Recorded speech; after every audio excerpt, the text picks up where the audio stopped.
Very good to be with you. I just want to commend you for what you're doing. I mean, a lot of what we've said is sort of critiquing the culture and critiquing the church for the ways in which we've really not valued the life of the mind and that sort of thing. But you're doing it. This weekend, you're doing it. So well done. Thank you for giving up your weekend to be part of this event, and just as I said last night, it's a real honor for me to be part of this, to speak alongside some of my heroes and people that have greatly impacted me.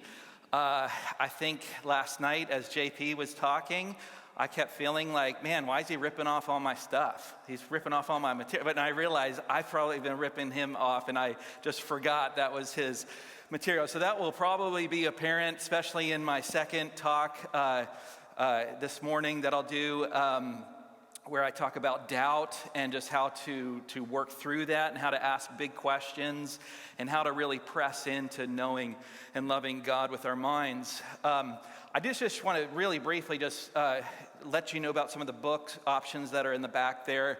Again, most of mine are just rip-offs of JP, so probably buy JP's book, first of all. But I've got two books back there, and if you want to buy both of them together, I'm giving a kind of a discount on that. So The Logic in the Way of Jesus, really, I really actually intentionally tried to sort of be the next step after JP's Love God with All of Your Mind that he's got out there as well. But it really sort of just teaches how to think critically and, as I say, think Christianly. Anyway, the way in which Jesus did. I mean, Jesus was an intellectual powerhouse. He's somebody to emulate in our own intellectual lives and so on. So that's that book. And then the Stand Firm book is a kind of run through of apologetics. And that'll be a little bit of what we talk about this morning. The subtitle of that book is Apologetics and the Brilliance of the Gospel. And I love that word brilliance there because it's sort of got that double meaning of being intellectually smart, right? If somebody is brilliant, but it also has that connotation of beauty, if something is just brilliantly beautiful. And we think that the gospel is both of those things. So if you want to do both those together, how much did I say? I think it was 25 for them together. Individually, it'd come out to 30. So the other thing is this book that's coming out that I'm really excited about, and that'll be the next session especially, but I'll just mention it quickly now because it's probably a little confusing back there. The publisher sent me this 6 or 7 foot tall banner for my book, and I thought, what in the world am I going to do with this? But I brought it, so I set it up out there. The book is called Wandering Toward God, Finding Faith Amid Doubts and Big Questions. And I'm told it's actually in. This almost became my launch party because I guess my copies are in the mail on the way. And I believe the publisher has them in to be ordered. So it was going to be for pre-order, but they gave you all a 30% discount if you would order it through the publisher. So a pretty good discount on that. I've got a QR code back there trying to be all slick and techie. I don't know if I'm pulling it off or not, but you can just sort of click that and get that book for that discount. You just put in the promo code that's back there. I think it's called WANDER22 is the promo code. Okay, commercials out of the way. This weekend we've emphasized the truth, goodness, and beauty of Christianity, right? Now I think that of those three, probably most of you didn't come in as relativists about truth, right? You're probably already on board that truth is absolute, that it's objective, that when you claim, JP did a wonderful job, as did Sam, to talk about the objectivity of truth and that truth just is the correspondence between what we think is the case and what is the case, right? We're kind of all on board with that. As Christians, the culture not so much, the culture not so much, but as Christians we're on board with that. And we're also really on board with the moral case, that we didn't walk in here as moral relativists, that what it is to be morally good, what we ought to do, matters very little of what you want to be the case, right? I may want to, steal something, but that doesn't mean I ought to, right? That morality is itself objective. But I find that most Christians are relativists about beauty. I've asked my students for years now, better part of 10 years, could you be wrong about your beauty judgments? And almost all of them, I mean literally almost all of them would say you can't be wrong because beauty is in the eye, right? How does it go? Of the beholder. It's a relativism. But I want to suggest to you that if we think that, then we're not thinking Christianly about beauty, right? We have allowed probably a kind of what JP referred to last night as postmodern relativism to impact us in how we think about beauty. Now, you might be a little insulted by that. I'm sorry if you are, but it is just the reality that all of us sort of, almost absorb the worldviews that are around us. And I always tell my DBU students when they come in, make this time about really evaluating your worldview and really trying to sort of route out what in your worldview is not actually Christian. Because I guarantee there's some ways in which we've been impacted by the world and we think about things in a non-Christian way. And that's just what we want to be doing this morning. We think about beauty in a more Christian sort of way. So the problem is that we're not thinking of beauty Christianly. If we think of beauty in the eye of the beholder, we've accepted this sort of probably a kind of postmodern way to think about beauty. Right? Now here's the real shame of it. I'm sort of skipping ahead here, but here's the real shame of it, is that beauty's all around us.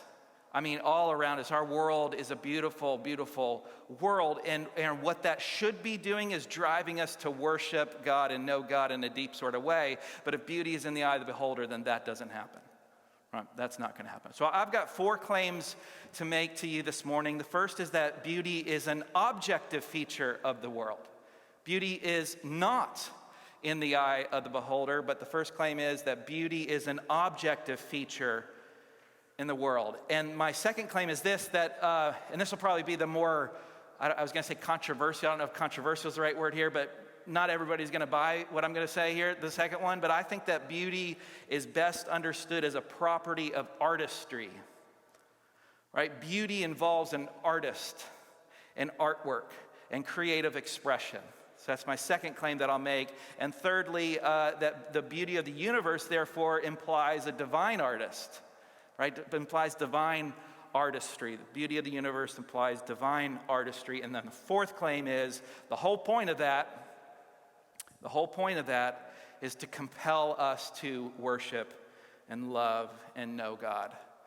There's a kind of apologetic value to the beauty of the world. That's where we're headed. Okay, so the first claim, that beauty is an objective feature of the world. Again, the world is just filled with beauty. I don't think that even takes much argument to say. Like, we are regularly sort of just arrested as we see a beautiful sunset. My kids, my older 2 daughters, who now have cell phones, they're in high school. We waited as long as we possibly could, but they now have smartphones. Right? They love to take pictures of beautiful sunsets now, and they share it with all their friends. It's just this really cool kind of thing, right? But it's easy to see that that's beautiful. It's easy to see that there's beauty in the world, and there's really a striking striking diversity of beautiful things, like kinds of things that are beautiful, right? It's everything from sunsets, right, to artwork, a painting or sculpture, right? Think about how radically different those things are to the human body, the human form, and even some things, as we'll say here, abstract forms of beauty and so on. Right? It's why it really does make it hard. It makes beauty somewhat mysterious to us. It makes it very difficult to define because such a radical range of things could have the property of being beautiful. Right? Now, it's also, I want to make this claim, and I was super tempted to make the talk mostly about this, but I think that beauty is gratuitous too. Right? The beauty of the world is gratuitous in the sense that it's unnecessary. It just seems to be added on to the world. It doesn't seem to, I think you're hard-pressed if you're a naturalist, where you're explaining everything, as JP talked about last night. You explain everything by material, physical, natural things. It's very hard to explain why there's so much beauty in the world. It just seems to be added on. It certainly doesn't always play an evolutionary advantage or something to that effect. It seems to be quite gratuitous, right? There's lots of it. It's diverse and it's gratuitous. It seems unnecessary. We see beauty in nature, of course. Again, this is just, I haven't said anything interesting yet, I don't think, right? This is all just sort of obvious. There's beauty in nature. There's beauty in human craftsmanship. I mean, it's a pleasure to be in this room. This room is clearly valuing beauty, because it could be, that screen, as I'm sitting here, I've got to crank my neck. This room could be done more functionally, but it's not. We get to stare at this beauty, right? And money was spent on that.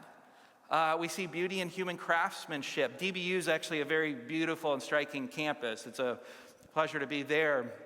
Our chapel building is a replica of the First Baptist Church in Providence, Rhode Island, but it's like 10 times the size of it. So the steeple, I don't know if it was kind of the afterthought, was like, oh my goodness, think about how big the steeple is going to be, but it's this massive sort of chapel steeple, and it sets on a hill. It's just this beautiful area, hilly trees. It's just gorgeous, tucked away. You should all go there. No, right? You should check it out sometime.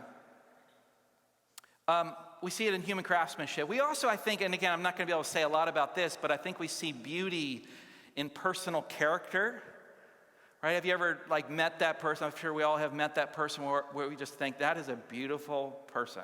And we don't mean the physical features. I mean, maybe physical features too, but just their personal character, that is a beautiful person.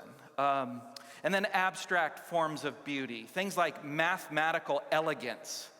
Right? Now, some of you that hate math probably are thinking math is objectively ugly, but no, right? There's a kind of beauty that mathematicians look for, a kind of elegance that they look for in their proofs and formulations and things like that. Again, it's this really striking thing that abstractly the world has beauty as well. It's all over the place. Right? Beauty is also a degreed thing, so something can be just a little bit beautiful, or it could be breathtakingly beautiful. Think about the money. Think about how important beauty is to us. How much time we spend on sort of beautifying our world, our homes. Right? We bought a fixer-upper a few years ago, trying to get on a little bit of an acreage on a seminary salary. So that was a task, but. We got a fixer-upper, and so we've spent untold amounts of money and time and sweat equity making it beautiful. Again, this building is a example of that. You all look quite beautiful this morning, right? You spent time getting beautiful, some more than others, but no. Right? It's important to us. Beauty is something that's quite important to us, and yet, when we think about it, we think of it as a subjective thing, as if it's something in our eye or the eye of the beholder. So, and like I said, my students, when they come in and I ask them that question, it's almost 100% of them will say, yeah, of course. I've even had students get upset with me when I begin to argue and say, okay, well, let's think about this. Right? It seems to be important that we say, well, look, if you like it, it's beautiful to you. But notice that relativism. Notice how relativistic that is, and I'm not sure that's the way we want to approach it. I want to suggest that beauty is an objective feature of the world. So let me try to argue for that a little bit here. Now, let's be clear. You can like something that's not beautiful, right? I want to suggest you can be wrong about what you take to be beautiful, and that's okay, right? All of you know about Pastor Rob's passion for death metal music, right? He's just wrong about that. No, I'm just kidding. But that was going to be directed at JP, but he's not here this morning. But right? And my students, right? I actually think a lot of pop cultural, sort of pop music, popular art, is not, can I get an amen, objectively beautiful. You with me? Okay.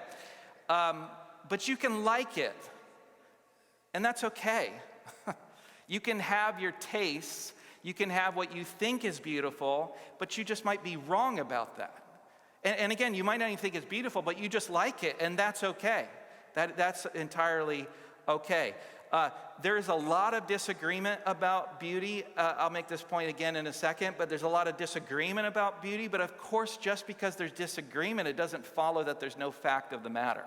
Does that make sense to you? Just because, right, even that there is disagreement suggests that there's rights and wrongs here, that we argue about what is beautiful and what is good tasting and that kind of a thing. Okay, so let me give you a few reasons to think that beauty is an objective feature of the world. First, and Sam brought this up last night in the first session, it's a C.S. Lewis point.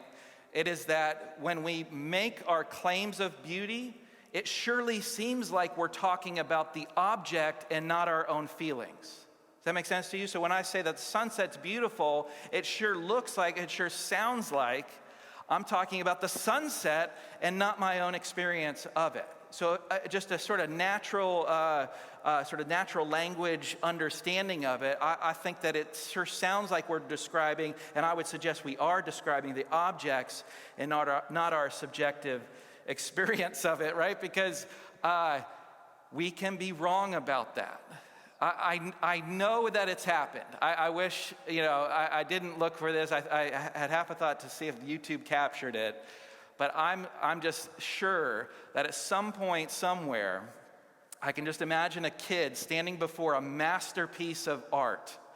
I imagine him with, what are they, AirPods in his ears or, something, standing before the Sistine Chapel or the David or Da Vinci's work or something like a masterpiece that's changed the world, and they just say, it's all right.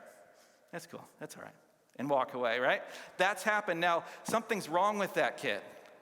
That's the point here. Something's wrong with his judgments about that. That's objectively beautiful.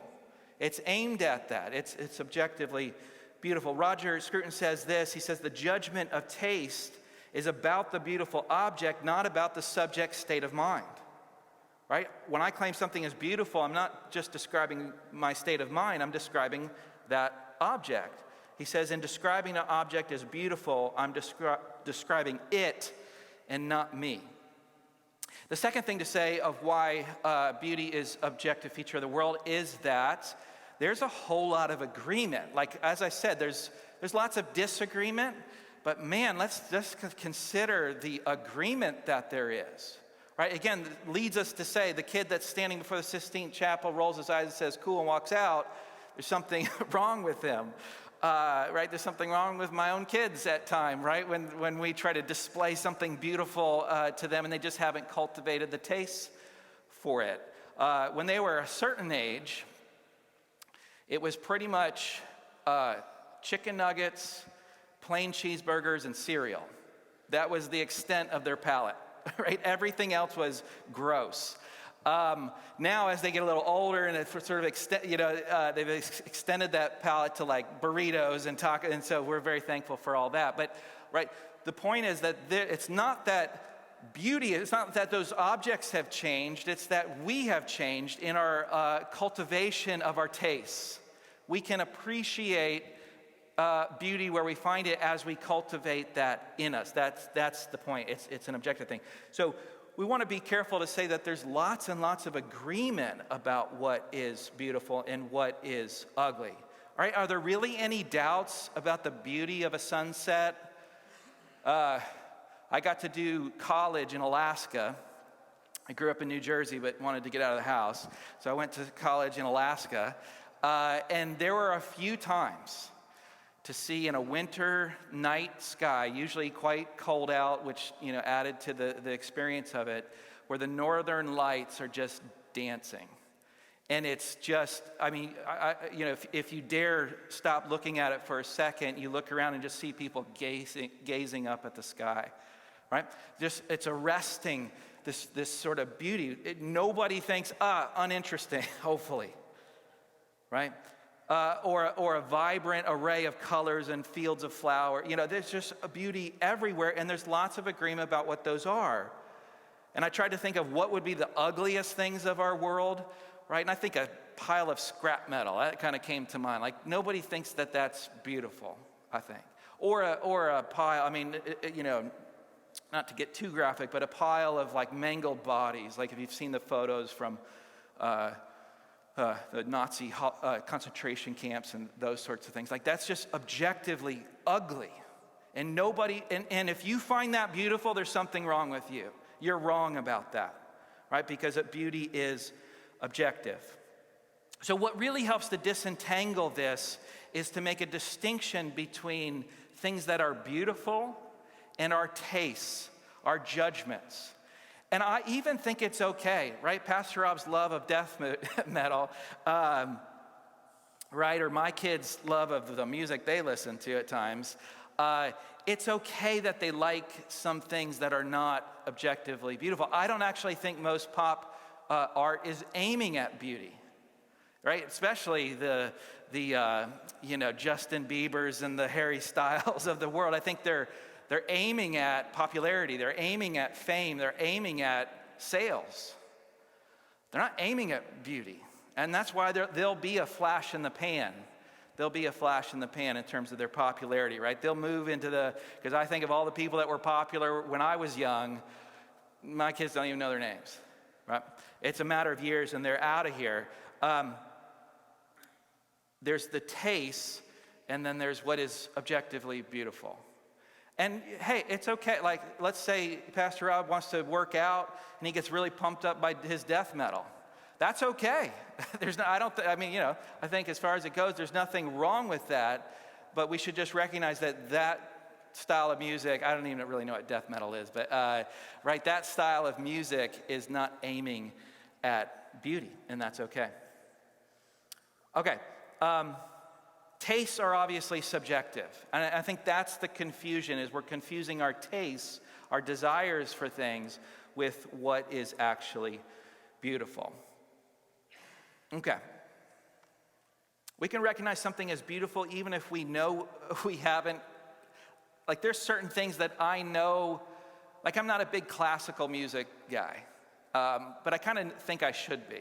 You know what I mean? Like, I know it's beautiful, but I just haven't cultivated the taste to appreciate the beauty. And I think that's where many of us are with these sorts of things. Okay, so that's the first claim, is that beauty is objective. It's not in the eye of the beholder. The second claim, again, the somewhat more controversial claim that I'll make, if that wasn't controversial enough, is that beauty is best understood as a property of artistry, as a property of artwork.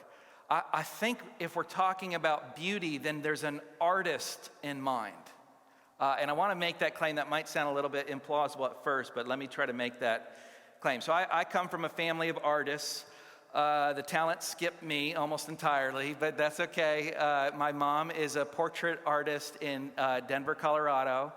She's actually gotten to paint the governor. It's the official painting that hangs in the Capitol building there, a past governor.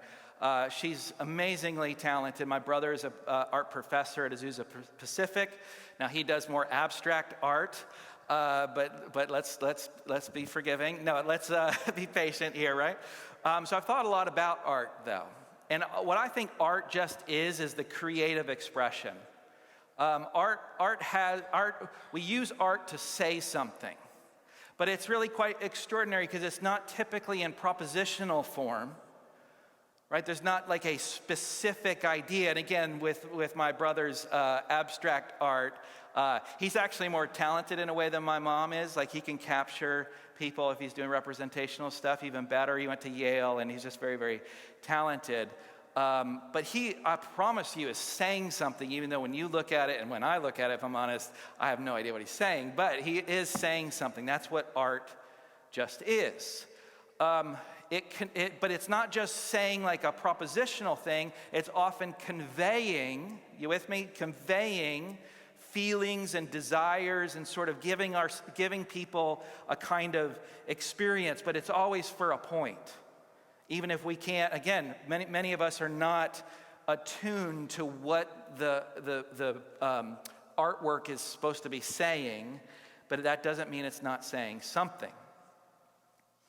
Okay, so here's the answer to the question that you probably all have is, what is beauty? And I'm not going to be able to give you a very good definition, but here's the best I get.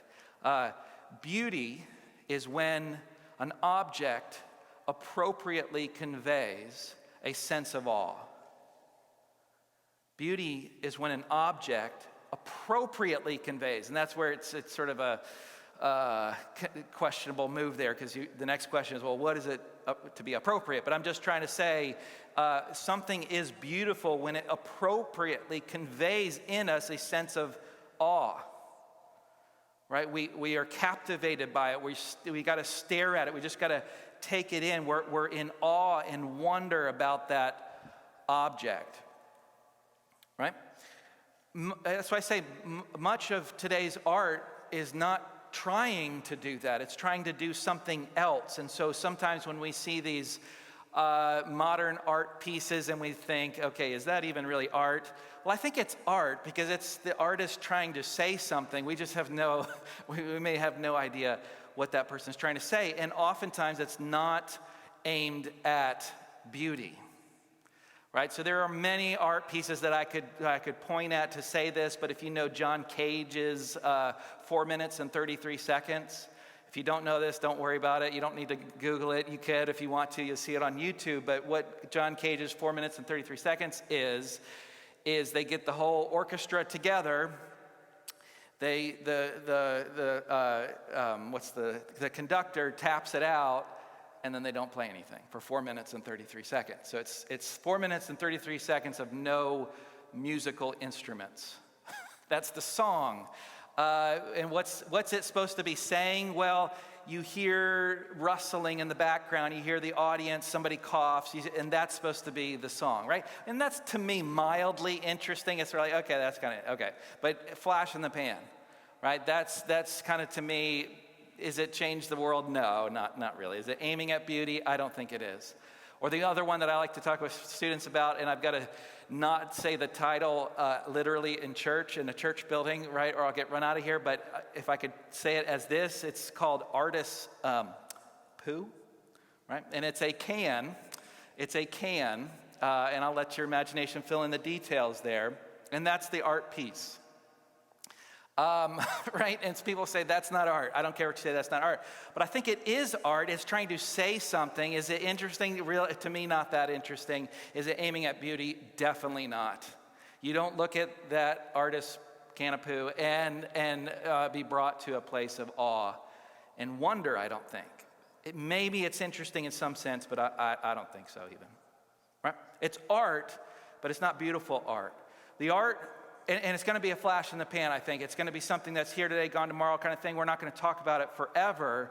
The pieces of art that we talk about forever are those that achieve a level of beauty. That's the Sistine Chapel. That's, right, Michelangelo's David. That is Da Vinci's work. That's the orchestral products of Johann Sebastian Bach. That's the writings of Shakespeare, the writings of Dante, right? These are the artists who have achieved creating beauty in their art, and it's for that reason that they'll be here forever, right? I don't think Justin Bieber or Harry Styles belong in the same sentence with these other artists because they're just not aiming at beauty. So let me make this claim. Again, this is a little controversial perhaps, but that if something just happened randomly or mechanistically, that is to say without an artist, I don't think it's right to describe that as beautiful. Right? So hang with me a little bit. Again, a pile of scrap metal, or even maybe something like shattered glass. We might say, okay, that's an interesting pattern that shattered glass just had. But I don't think it's right to call it beautiful yet, right? Unless it's something that somebody intentionally created. It might strike us as that. It might resemble beauty in a way, but I don't think it's beauty unless there's an artist that stands behind it. So think of this kind of example. There are plenty of, my mom even, she has replicas of her work. But we don't want the replica, right? If you had the option to pay nothing and go see a replica of the Mona Lisa, or go to the Louvre and see the real thing, you're taking the real thing every time, right? Because that's the product for which a guy stood with a paintbrush or however all that happened and created something, whereas the other one is created by a machine, even though they may be indiscernible as we stare at it. You may not be able to know the difference of it, but if one's created by a machine in a sort of mechanistic way, what don't we have? We don't have awe. We don't see beauty there necessarily, right? Because there's no artist. Again, it might resemble beauty, but I don't think there's actually beauty unless there's an artist that stands behind it. Okay. I don't know if you buy that, but I think that as I've thought about these issues, and that's the crucial move that we make, of course, when we want to say, how should we think of beauty Christianly? If that's right, if beauty is really best understood as a property of artistry, we'll just put it all together now, right? The beauty that we can't help but see in the universe should point us every time to the artist, the divine artist that stands behind that beauty. Imagine the apologetic value that beauty has, because it's so arresting, because somebody can't help it but stop and look at the northern lights or the sunset or a wonderful painting or a field of flowers or whatever the case may be. If we thought about that right, if we cultivated the right way to see that, we would see a divine artist every single time. It draws us to the artist, right? With artistry, I think one reason why beauty is a property of artwork is because with artistry, with art, we wonder about why. Why did the artist do it that way, right? And isn't that kind of like when you stare up at the northern lights or you stare at a sunset, you wonder, like, why did God paint the sky? I mean, it's just an amazing thing. It just brings this sort of awe and wonder to us. Or sometimes, especially with, sort of artwork that we might see in a museum or whatever, we wonder, like, how did the guy even do that? How did this artist even pull that off? And that's, people study these things of how some artists were able to do what they did, especially pre-technology and that kind of a thing.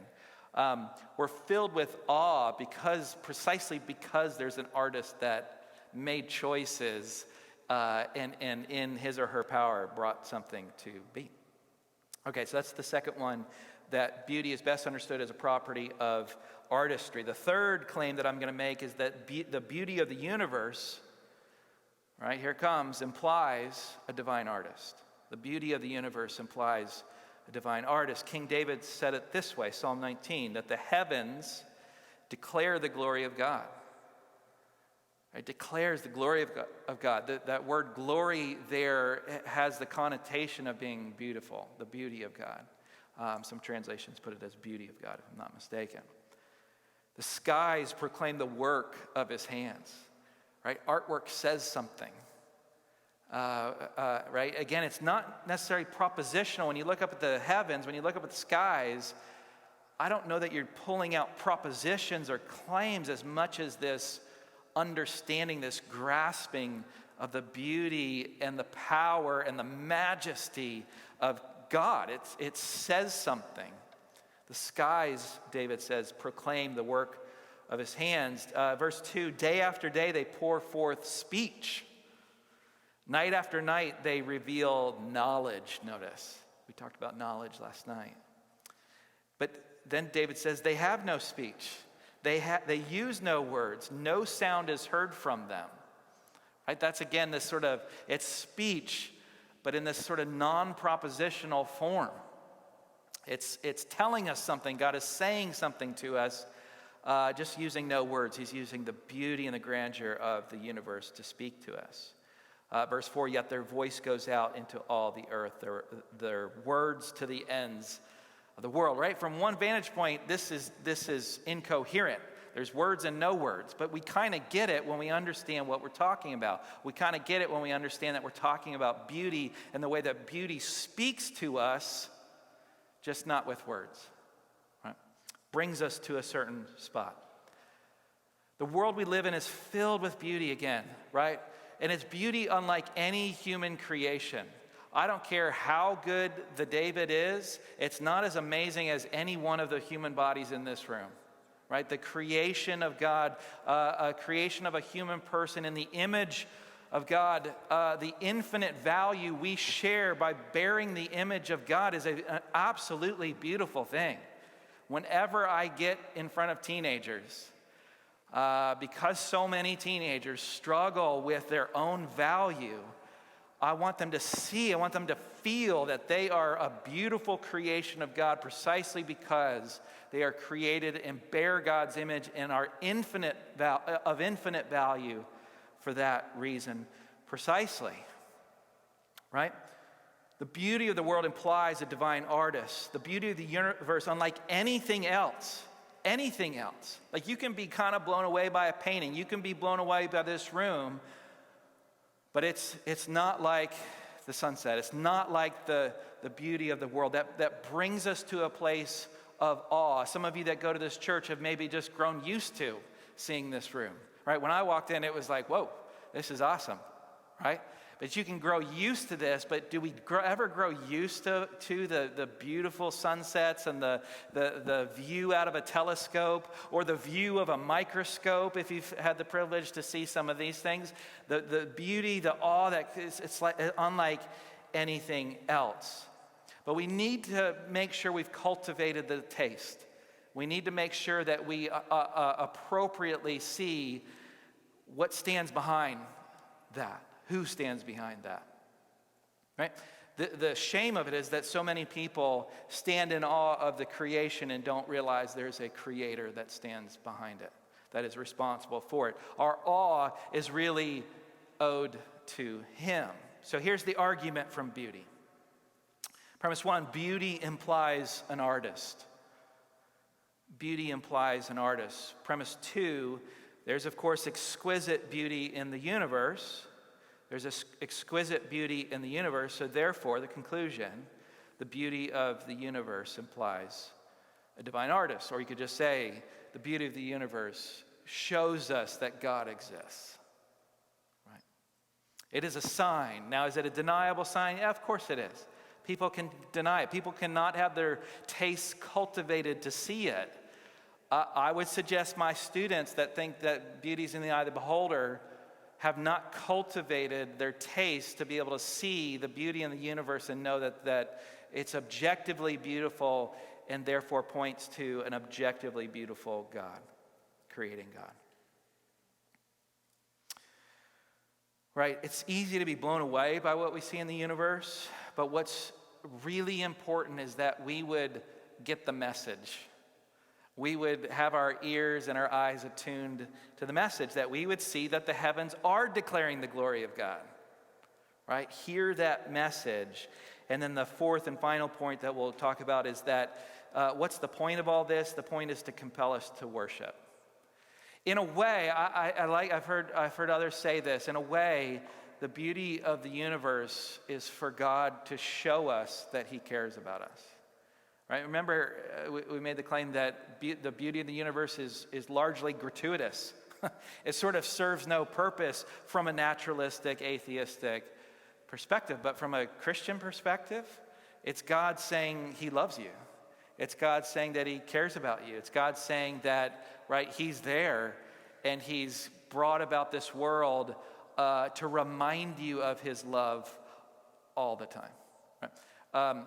One philosopher that I looked at talks about that evil and suffering is kind of the flip side of beauty, right? If you think about it, like the sort of ugliness of evil and suffering and so on, more than anything else draws people away from God.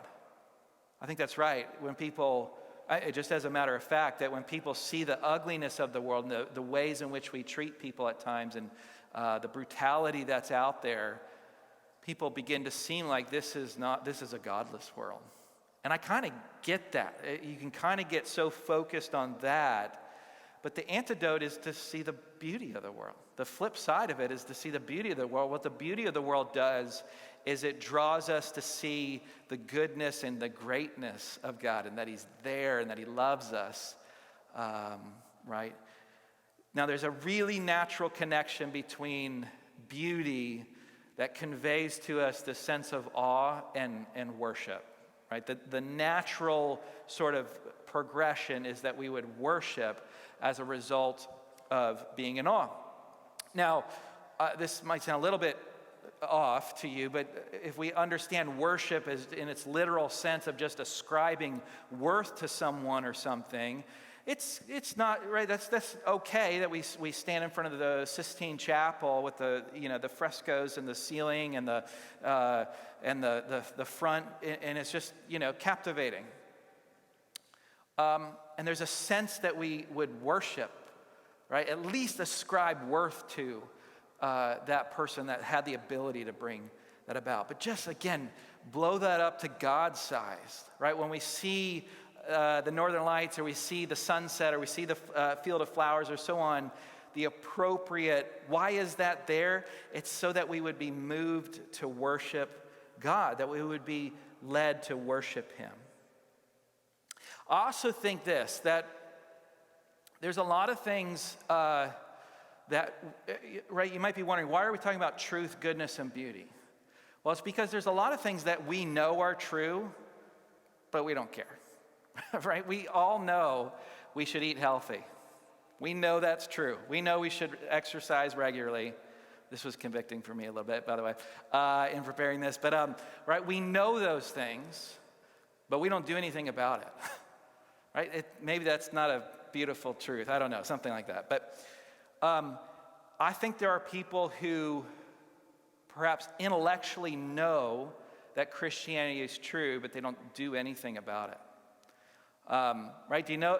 Right? You with me? I don't know if First Baptist Church here is like this, but in Texas, right, we're the Bible Belt, and we're said to be the buckle of the Bible Belt. I have no idea what that means, but I think they just like buckles in Texas. But anyway, what happens on a Christmas morning?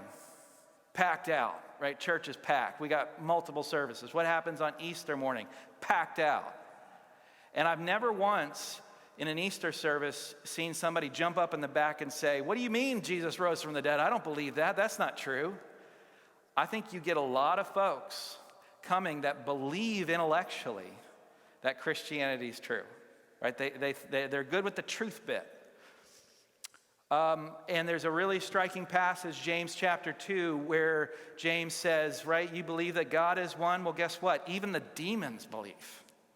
Right? Have you ever thought about that the demons have some good theology? They believe intellectually that these things are true, but that's not the gospel. That's not Christianity. Right? We are not called to merely intellectually believe in the truth of Christianity. We need the truth, goodness, and beauty of Christianity. We need to be compelled to faith. What people that come and show up to church on a Sunday morning, on Easter and Christmas, what they need is the gospel, right? Their lives don't look any different from their atheist neighbors. What they need is to give their lives in faith. And I think the beauty of Christianity compels us to not merely believe that it's true, but to come to God and surrender in worship of Him, of our lives. Now, the title of my talk is Patches of Godlight. And that you might have thought, what in the world does that mean? Well, that's a quote from C.S. Lewis. Anytime I can get C.S. Lewis in, I'm gonna make that move, right?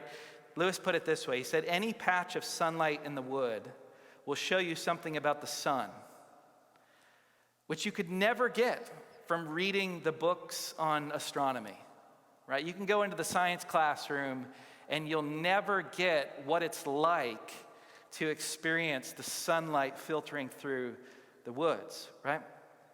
He says, these pure and spontaneous pleasures are patches of Godlight. Right, it's these pictures of God that sort of crowd out the darker parts of our lives and so on, right? It's the beauty of God that should move us to worship him. So my 4 claims are, in closing, that beauty is an objective feature of the world. Secondly, that beauty is best understood as a property, right, that involves an artist. Thirdly, that the universe, the beauty of the universe, implies a divine artist. And fourthly, the whole point of this is to move us to worship God. So will you pray with me as we worship the Lord? Dear Father, thank you so much for this group, and thank you for this opportunity to be together, to gather in this beautiful church. And God, I pray that we would attune ourselves in the various areas of our lives to see these patches of Godlight, to see your handiwork, to see the world as your handiwork, to see ourselves as your handiwork, and be moved to worship in it. So we love you and we thank you and pray this in Jesus' name. Amen.